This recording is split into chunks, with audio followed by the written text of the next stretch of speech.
Alice in Chains is one of the bands that was played constantly before I discovered BAND-MAID. I used to make comparisons all the time when I first started listening to BAND-MAID. Foremost in front of my brain was Alice in Chains because I was like a clergyman for Jerry Cantrell and his brilliance. So I talked about him all the time, and then it kind of slowly morphed into, I used to listen to Alice in Chains all the time. They're dark, man. They're really dark. And BAND-MAID, I'm not even kidding. They lifted up my spirit across the whole board. Like as far as my outlook on life in general, and the way I did things, and the way other people did things. Like everything was just lifted up a little bit from where it was. And it wasn't like I was in a bad place, but it was just I was okay with how things were, and I was still listening to the same bands I listened to for decades. And Alice in Chains was one of them. And Jerry Cantrell in particular, his solo stuff was a lot of it too. It's insane to me that they only have 1.4 million subscribers. That's fucking crazy. That's wow. That's not very much for a band that one of the biggest bands there ever was. Well, maybe not. Yeah, they're pretty fucking big, dude. They're pretty big. But anyway, I stay away. This album, Jar of Flies, Mino says, Jar of Flies will turn 30 next Thursday, January 25th. A good reason to revisit this masterpiece. For sure, dude. Jar of Flies was an album I did not appreciate for a long time until after it was done. And oddly enough, my friend who was into rap, and I got him into rock and hard rock and metal, he loved it when it came out. And he'd play it all the time. Like, dude, this is so slow and boring. But now I appreciate it. Very much so. And this is I'm excited about this, dude, because this is stuff I never listened to this shit with headphones, ever. I've only heard it in like car stereos and home stereos and stuff. So this will be neat. I haven't listened to it for a while, but I'm excited to hear it focus like this. So here we go. This is for Wino. God, dude. Talk about a memory. Holy shit.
What a weird fucking song, dude. Like this weird guitar part. And the bass, I never noticed they had that freaking envelope filter on it. The video's odd. I didn't know it was stop motion animation. It's pretty fucking cool.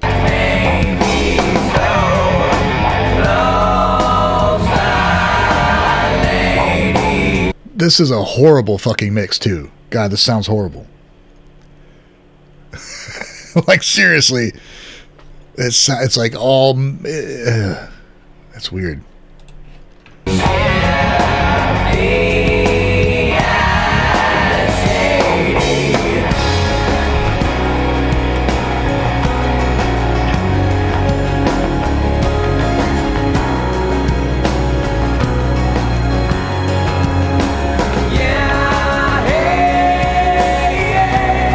Listen to those melodies though, dude. God.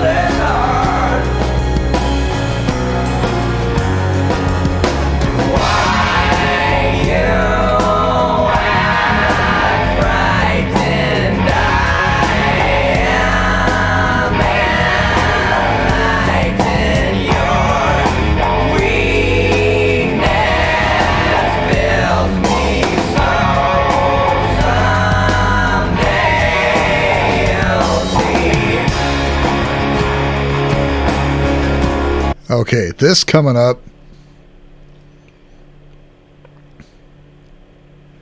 Dude, the last half of this song, holy shit.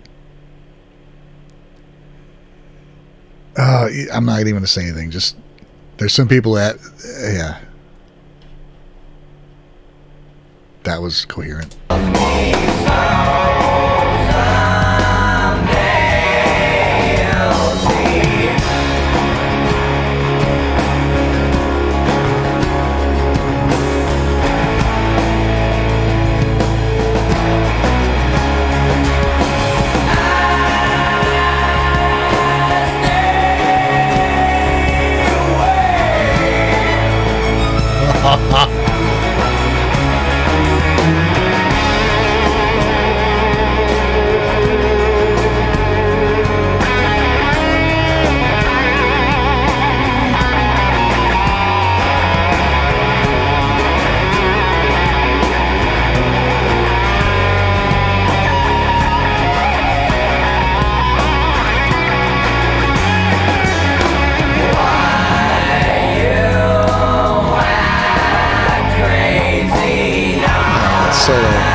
With those strings in there. Oh.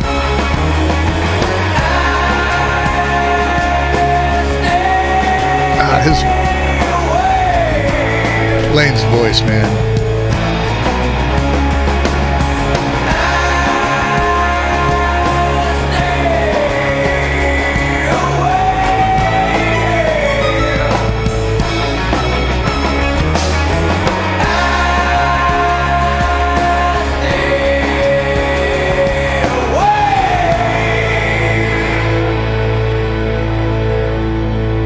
Man, what a trip down memory lane, dude. So, here we go. We'll stop on the clowns. Sean Kinney was probably one of my earliest favorite drummers. I really paid attention to what he was doing as a drummer. He was so musical in what he played. He's a drummer for Alice in Chains. And Mike Inez, the bass player. I think what really shined a light on him was their Alice in Chains Unplugged concert they did, which was absolutely a masterpiece, dude. It was a masterpiece. And I can't remember if they did this song or not. I don't know if they did it not on there. They should have. But the bass was so prominent in that Unplugged album, the Unplugged show, that I really started to pay attention to what bass was doing. So that kind of tells you why I appreciate everything I appreciate now. Like,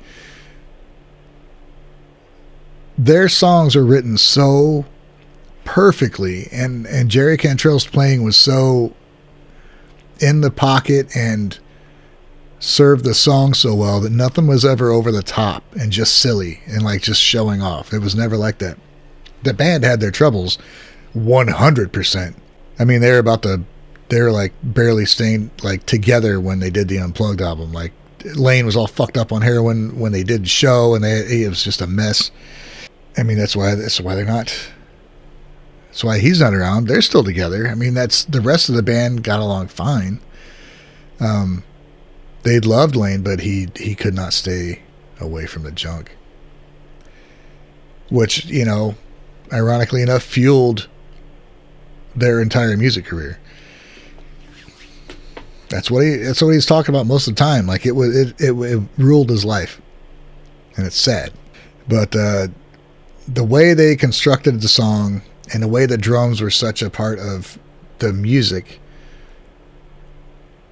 really affected me and shaped what I looked for in everything I heard after that. If you haven't really listened to Alice in Chains and you're having you're kind of down, maybe you don't want to listen to something happy, give Alice in Chains a listen. You can definitely relate to something going on if you're in the dumps. They will definitely let you know that you're not the only one that feels that way. But there's some stuff, like, it's just wonderful songwriting. And check out Jerry Cantrell's solo stuff too, the guitar player for Alice in Chains. His solo stuff is very much, you realize how much of Alice in Chains was his vision too. And it's all pretty amazing stuff. I ended up listening to Jerry Cantrell solo stuff almost like equally as much as I did Alice in Chains stuff.